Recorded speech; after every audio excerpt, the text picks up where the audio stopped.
2022 is looking like a pivotal year for markets. Can the equity markets continue to run? How much room is there even to run up? Inflation continues to be a concern, with CPI ticking up to the highest level since 1982. Bill Baruch, president of Blue Line Futures, is here to discuss his macro outlook and the assets that he likes the most for this year. Bill, welcome back to the show. Happy New Year. Happy New Year. Thanks for having me on again. It's always a pleasure to join you. Always a pleasure. It's been a few months since you and I spoke. Not a lot has changed dramatically, although inflation has run hotter, like I said in the beginning. Now, CPI, headline CPI, came in this week at 7%. That's the highest reading since the 80s, 1982 to be exact. So inflation hedging is still obviously a concern for investors. How does it concern you? Does it concern you at all? Well, I mean, I'm not concerned. You know, it's something that you want to adapt your game plan for.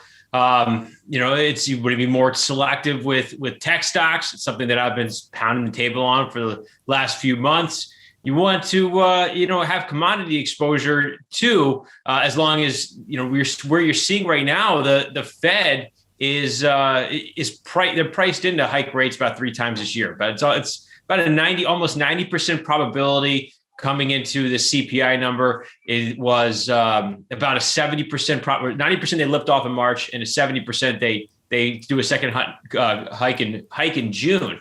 If you combine those two together, I mean, your commodities should not be derailed. They're not going to really disinflate the environment by hiking now, because the market's prepared for it. So I think if anything, we have some peak hawkishness, which could be, a near-term top in the U.S. dollar. Another few reasons why I'm looking at that too. But that I'm looking at as being a tailwind to commodities. And I think commodities within your portfolio help diversify right now. You mentioned a 90% probability of liftoff by March. Have markets adequately priced that in yet, Bill? I believe so. I mean, that's what we saw really early part of December, middle part of December, and then really mostly hitting us through last week. When rates were rising, you had the 10-year get to 1.8%. That was the environment pricing that in. And that not only so was the environment pricing in the other hikes too, or looking at high probabilities of those. So I think we're at a point where this is digested by the market. Okay. And are you seeing any fear at all? Are you looking at something like the VIX, for example, and tracking what's going on there? Really, what I'm looking at is from a positioning standpoint more than anything. I mean, look what happened with the NASDAQ and the broader markets through this Monday, and there was definitely some capitulation. It was indiscriminate selling. So what we did on Monday was put a note out to our clients, the video out to our clients, and say, listen, over the next 24 to 48 hours, we're going to understand whether this is indiscriminate selling and the market has much lower to go, or are we going to see a nice low come in that early Monday, and the markets are going to be able to consolidate from there higher and into Fed Chair Powell on Tuesday and the CPI on Wednesday. And that's what they did. So the markets are still playing to a narrative right now, that narrative being the path of the Fed tightening. You mentioned earlier that you might want to ease up on tech stocks. I'm just curious as to why that would be. Well, the high multiple names within tech right now. I mean, that's the high growth, high multiple stuff. And those are what's going to hit the hardest. I mean, as interest rates rise, I mean, those companies don't make money, they're borrowing money, and their balance sheets do not work in a higher interest rate environment. So where rates are very low, investors, they don't have a place to put their money, and they don't have a place to invest capital because you're not making any money in a savings account or a 10-year treasury. But now, as the 10-year gets back closer to 2%, where we see it today, and I think we may have a 2.15 ceiling, then investors have a choice now. They could get 2% rather than taking the risk of these high multiple names over, that are even as high as 60 to 100 and PE, those were getting hit pretty hard through Monday. So, I think it's just a different environment looking at value and cyclical stocks, commodity names. Look what Freeport McMoRan has done. Look what Cleveland Cliffs has been able to do over the past couple of weeks. Mosaic as well. You're seeing commodity names that have done really well. And obviously underlying commodities have done very well. And then looking at value names.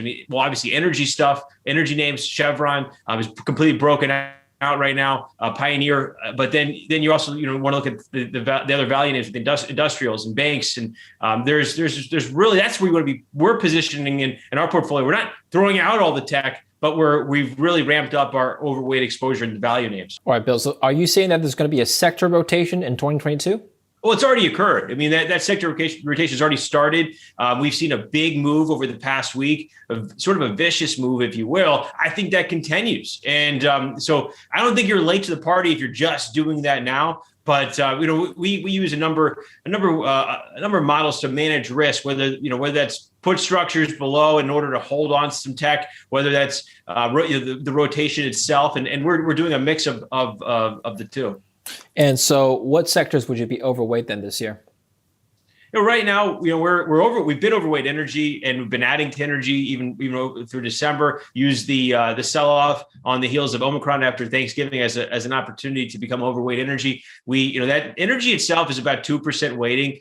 Maybe up to almost 3% weighting in the S&P 500, and we hold that with about a 10% weighting right now, and half for a bit. Banks, they're about I think it's 11% weighting in the S&P 500. We're overweight with closer to 15 to 17% weighting. We do have some names that we sort of maybe a little quicker to the trigger with and take advantage of. But the banks have really, especially regionals, have really run pretty far. And I think you don't want to chase those into earnings, because the bank earnings do kick off Friday, and banks haven't really performed so well after earnings, but I think you'll find some buying opportunities after. Healthcare is a place we definitely are overweight and want to continue to be, with more than 20% weighting in the S&P, compared to our portfolios. Okay. Oil, banks, they don't sound like defensive. So are you saying that this year is still going to be the year for cyclicals? Are we still going to see risk on appetite?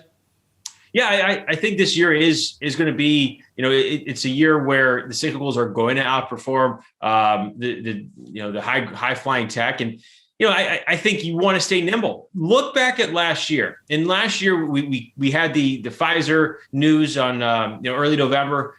You saw a lot of the reopening stocks just surge higher through much of November, and then we started the year off 2021 with banks outperforming, energy outperforming. So you want to stay nimble in the sense that over the next few months, we're going to see the Fed's path a little more closely and have some answers. And what right now, as the new year's underway, it's definitely a stock picker's market. It's a sector picker's market, but that doesn't mean, like it was in 2021 last year, that once we get to the middle part of the year and we have those answers of the Fed and the Fed's path, we have some answers on growth, we have some answers that then allow those high flying tech names to outperform. So I think as we have that sort of playbook from last year right now, just at a higher place in interest rates than we were a year ago. But it's a very similar playbook, and that's why you want to stay nimble as we move, and get answers in through May and June. And what about the recreation sector and the travel industry? Airline stocks, cruise ships, restaurants, hospitality sector. These things were doing well up until Omicron hit, and now we have people getting scared and being shut down and locked down. So yeah, how does this story play out this year, do you think? There's some stocks really performing well, even despite Omicron. Expedia is a name that we own. We've owned it for quite a while now, and Expedia has moved really up to its high at the moment. MGM is another one that's performed pretty well relative to other casino stocks, gaming stocks. But I think that just goes to show that it's a stock picker's market. You can't just indiscriminately own a number of airlines and see and then face some headwinds. I do think though that there is a place for them in your portfolio. Like I said, we do own Expedia and MGM, but we are selective, and it's something that you want to continue to be. Okay, let's move on to precious metals now. Gold and silver, they don't do well during rising interest rates. Now, That's not to say that real interest rates will rise, but that depends on inflation, right? So first of all, how do you see real interest rates developing in 2022? And second, how will that impact gold and silver? I'm really glad you brought this question up because this is something that I've been hitting on recently for clients and talking about quite a bit. Is you right now you're seeing the German 10-year yield get back near 0%. It's basically hasn't been in positive territory since May. Was it 2018? I think it is May 2018. Maybe it was maybe 2019, but we haven't seen it get back into 0%. What that means right now is even though that the U.S. 10-year is trading at 1.8 and may even go to 2, and by the time the German 10-year is at 0, what it means is you're going to see currency flows because if you were at a bank and I have clients trading European products on European exchanges in our futures business, and they are charged a negative interest rate on that money that's held there for those exchanges. So I mean, we see it firsthand when that interest rate on the obviously the 2-year and the 5-year whatnot have a little room to go, but when that 10-year gets back there, I do think we're going to see currency flows from the U.S. dollar and into Europe. And listen, I mean, we're seeing the euro perform very well today, or first part of the week, and I think that could really continue if that gets there. I find that a tailwind. So normally when you see higher rates as a big headwind for gold, I find this a tailwind right now, just as long as just as long as those rates in Europe they stay on pace rising or outpace rising with these U.S. yields, because it's going to encourage a weaker U.S. dollar, and that's going to be a great tailwind and for gold. And in fact, that will help gold actually become an inflationary hedge. That's a very interesting point. And just on that point about interest rates rising in Europe versus in the U.S., we do know that the currency pairs are driven partially, if not mostly, by interest rate differentials. Are you suggesting then that rates in Europe will rise even faster than in the U.S.? They could. I mean, we've seen that through the middle part of this week. Now, one thing to remember too is Europe was battered by Omicron and Delta much worse. I feel much worse than what happened here in the U.S. Not necessarily on a case number basis, but just the economy's shutting down. And if we get through this Omicron, I also think there's going to be more of a reopening, if you will, in Europe compared to the U.S., meaning there's more room for growth in Europe. And that could be a great tailwind to rates in Europe relative to the U.S. And that, again, will encourage those flows. So I find gold at a very opportune space right now, because it can have tailwinds even within a rising interest rate environment. And that's something that I think is very nice as a reason to be invested in gold right now, but also the fact that very little people are invested in gold. If you look back historically, the managed money net long position via commitment of traders in the CME for gold is very low relative to where it's been historically, especially at these levels. And that tells me that if gold really starts to boogie higher, then we're going to see people chase gold higher, and that's what could get it out above 1900 and really off to run to new highs. Okay, what is gold's role this year? Inflation hedge, stock market hedge, something else, all of the above?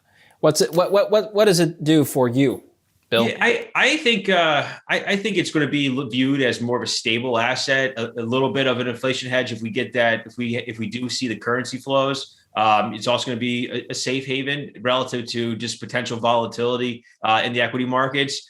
And I think that, you're going to people listen, I'm very invested in the crypto space, but I do think you're going to start to see some flows from the crypto space, that were less sticky, if you will, less sticky flows that move to gold as more of a safe haven asset. And I think that's something where gold is going to serve, a number of roles this year. And I think that's one of the reasons why it can capitalize. Now, I'm also a realist. I watch these markets and trade these markets on a daily basis. I have levels that I know if gold gets down below, then I do not want to be long. So it really comes back to, this is a theory. This is what I expect from the market, but I'm still trading the markets. The markets are the boss, and I have to look at what they're telling me and not what I'm telling myself. So if gold does break below 1780, I mean, you got to be really looking to reduce positions in gold. If it breaks below 1750, I mean, you almost want to be short gold. So you got to be realist too.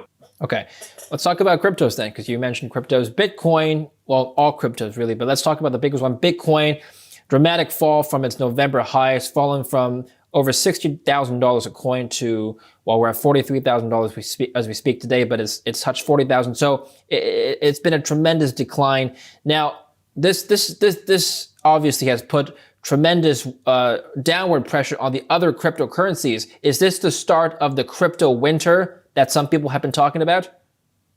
I really don't think so. I mean, I think it's just sort of we had a risk off across markets. The people that got burned in crypto, those that chased Bitcoin to 60,000 higher, and I think those weak hands have sold.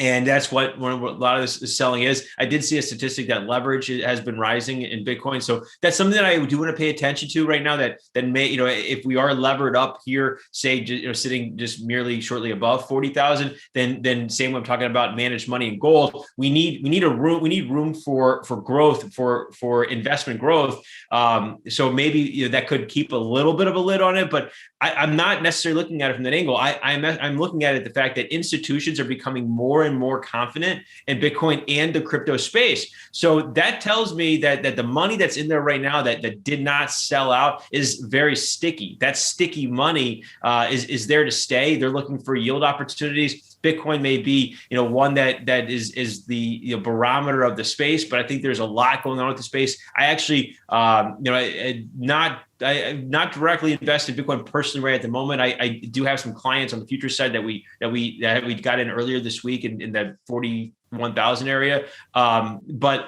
And CME has a great contract. It's the micro Bitcoins, and it's a 1/10 the size of the Bitcoin. So it really gives us tremendous flexibility to size positions in Bitcoin the way we want and bring that to our clients. But for myself, I do believe that Bitcoin will go higher. That's why I've done it for my clients, and in the investment portfolios, we own Coinbase. But for myself, I also own things like Solana. I own Avalanche. I own Decentraland, which is ticker MANA, where you buy virtual land via NFTs. I mean, there's things like that are taking place right now, and there's also new projects that are launching. I'm invested in something called Metaverse Mining Alliance, which is a play to earn guild, so where they have assets within these games that they could provide players with. And, they also have a team of traders hedging treasury risk. These are very innovative ideas. And that's why I think the space is somewhere to definitely be, Bitcoin may be a barometer of the price. Okay. Well, speaking of the barometer of the price then, well, is $40,000 to $45,000, is that range something that you're comfortable putting more money in right now? Yeah, I definitely think so. I mean, I was adding to Solana, on this way down. I think, Solana as a blockchain is very fast, energy efficient, and it's going to grow. I think that we're going to see Solana close the gap between Ethereum in the coming 5 years. Yes. Okay. Perfect. And on oil, let's finish on oil. You touched on energy earlier. You're bullish on energy still, right, Bill?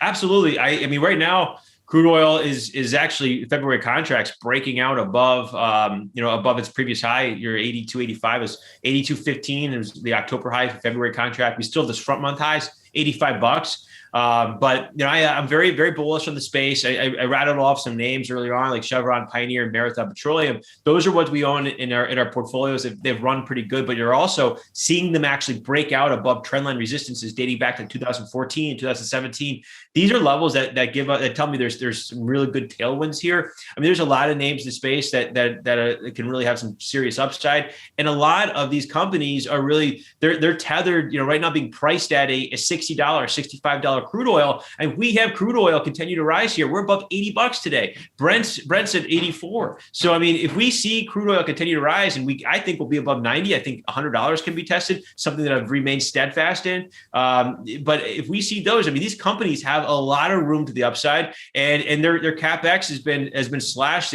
They've really gone out there and have done a terrific job on management. So I think that energy is a space that you need to be overweight in, and you need in your portfolio. Well, Bill, are there any commodities or economic variables that have a close correlation with crude oil that you're also tracking on the side? Well, I mean, consumer spending can be hurt with as the price of the cost of gas rises, and that's why you do see the White House out there right now trying to act offensive. Really, what they're doing is they're shooting themselves in the foot by releasing the SPR. The crude oil years ago would really trade on the excess supply that was out there, the spare capacity, and the fact that we're selling that off as at the same time it's been shown that only two OPEC countries, Saudi Arabia and UAE, can actually produce at levels in 2019. The US is not at 2019 levels. So I think those are consumer spending could take a little bit of a hit if we continue to see energy costs continue to rise. I'm wondering what that does to the European economy. I do think we get a nice reopening in Europe, but energy costs are rising, so it's something you want to pay attention to. I do remember back those days, and it was in 2009, 2008, where crude oil was running well above $100, and days that it was up very much, say rally from 105 to $110. These were very volatile moves, but it would hurt the stock market. It would hurt certain sectors within the stock market. So that's something you want to pay attention to if we do get out above $100. Okay, excellent. Bill, thank you so much for your insights. I appreciate your outlook for 2022, and we'll speak to you again soon. Thank you. Thank you very much for having me.